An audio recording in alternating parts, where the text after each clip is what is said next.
আজ বাদে কাল ষষ্ঠীর মধ্য দিয়ে শুরু হবে দুর্গাপূজা। মানিকগঞ্জে গত বছরের তুলনায় পূজা মণ্ডপের সংখ্যা কমেছে ৬১টি। তবে জেলার ৫১৩টি পূজা মণ্ডপে নিরাপত্তা নিশ্চিত করতে পুলিশের প্রায় ৬০০ সদস্য কাজ করবেন বলে জানিয়েছেন জেলা পুলিশ প্রশাসন। কালীবাড়ি, শিববাড়ি, দাসরা, গঙ্গাধরপট্টি, কালীখোলা, পৌলি, বেউথা, বানিয়াজুরি মণ্ডপের প্রস্তুতি শেষ হয়েছে। আগামীকাল থেকে ষষ্ঠী পূজার আনুষ্ঠানিকতার সকল প্রস্তুতিও নেওয়া হয়েছে। আইনশৃঙ্খলা পরিস্থিতি স্বাভাবিক রাখতে জেলার বিভিন্ন পূজা মণ্ডপে পুলিশ সুপার সহ পুলিশের দায়িত্বরত সদস্যদের মণ্ডপ পরিদর্শন করতে দেখা গেছে। পূজারীরা আইনশৃঙ্খলা বাহিনীর তৎপরতায় সন্তুষ্টি প্রকাশ করেছেন। পুলিশ সদস্যরা সবাই আমাদের সার্বিক সহযোগিতা করতেছে, তাতে আমরা খুশি। আসলে দেশের সার্বিক পরিস্থিতি একটু নাজুক আছে, এটা আপনারা সবাই জানেন। কিন্তু আমাদের দুর্গা পূজাটা বছরে একবার সবাই আমরা এটার দিকে আমরা সবাই একটু আনন্দ উল্লাস করব, এটার প্রতি আমরা একটু আগ্রহ প্রকাশ করে থাকি। কিন্তু এখন যে দেখা যাচ্ছে আইনশৃঙ্খলার ব্যাপারটা আমাদের মানিকগঞ্জে বরাবরই ভালো, কোনো সময় কোনো দাঙ্গা ভাঙ্গা বা এই ধরনের কোনো প্রবলেম হয় নাই। কিন্তু এখন এই পূজা উপলক্ষে আমাদের পুলিশ প্রশাসন যেভাবে সার্বিকভাবে সহযোগিতা করতেছে, সবসময় খোঁজখবর রাখতেছে, টহল পার্টি দিয়ে সবসময় আমাদের নিরাপত্তার আদরে রাখতে চাচ্ছে, সেটা খুব পজিটিভ দিক আছে। সেই হিসাবে আমরা খুব উৎফুল্ল যাতে দুর্গা পূজাটা আমরা ভালো মতো করতে পারবো, এটা আমরা আশাবাদী। এখন তো আমাদের প্রস্তুতি প্রায় শেষের দিকে।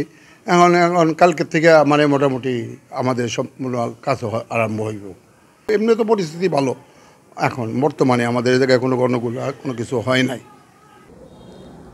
পূজা মণ্ডপগুলোতে আইনশৃঙ্খলা পরিস্থিতি স্বাভাবিক রাখতে জেলা পুলিশের সকল ইউনিট একযোগে কাজ করছে বলে জানালেন পুলিশের এই কর্মকর্তারা।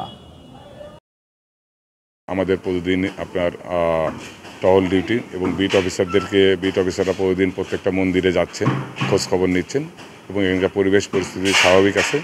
আগামীকাল থেকে আমাদের প্রত্যেকটা মন্দিরে পুলিশ এবং আনসার ডিপ্লয়মেন্ট হবে। তারা নিজে থাকবেন আইন শৃঙ্খলা রক্ষার্থে এবং কোনো জায়গায় কোনো অপ্রীতিকর ঘটনা যদি আমরা সংবাদ পাই, তাৎক্ষণিক আমরা সর্বোচ্চ আইনগত ব্যবস্থা গ্রহণ করব। আমরা আসন্ন দুর্গাপূজা উপলক্ষে মানিকগঞ্জ জেলা পুলিশের পক্ষ থেকে পূজা উদযাপনের জন্য সার্বিকভাবে নিরাপত্তা গ্রহণ করেছি। তো এই জন্য আমাদের এই জেলায় 500 এই পর্যন্ত আমাদের কাছে হিসাব এসছে 513টা পূজা মণ্ডপে দুর্গাপূজা অনুষ্ঠিত হবে। আর আমাদের এই 513টি পূজা মণ্ডপকে নিরাপত্তা দেওয়ার জন্য আমরা 3টি ভাগে ভাগ করেছি আমাদের নিরাপত্তা ব্যবস্থাকে।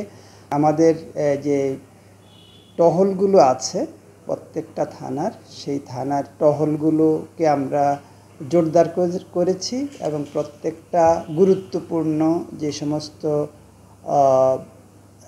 পূজা মণ্ডপ সহ প্রত্যেকটা এলাকায় আমাদের টহল দিচ্ছে, যাতে কোথাও কোনো অপ্রীতিকর ঘটনা না ঘটে। আমাদের প্রত্যেকটা অফিসার ইনচার্জ থানার তারা কাজ করছে, টহল তারাও দিচ্ছে এবং প্রত্যেকটা মণ্ডপে যাচ্ছে। তারা যারা সভাপতি, সেক্রেটারি আছে, কমিটি সহ অন্যান্যদের সাথে কথা বলে তারা ব্যবস্থা গ্রহণ করছে। কোনো ধরনের অপ্রীতিকর ঘটনা ছাড়াই পূজা উদযাপন হবে, এমনটাই প্রত্যাশা সকলের। জাহিদুল হক চন্দন, দিকপ্রসংবাদ, মানিকগঞ্জ।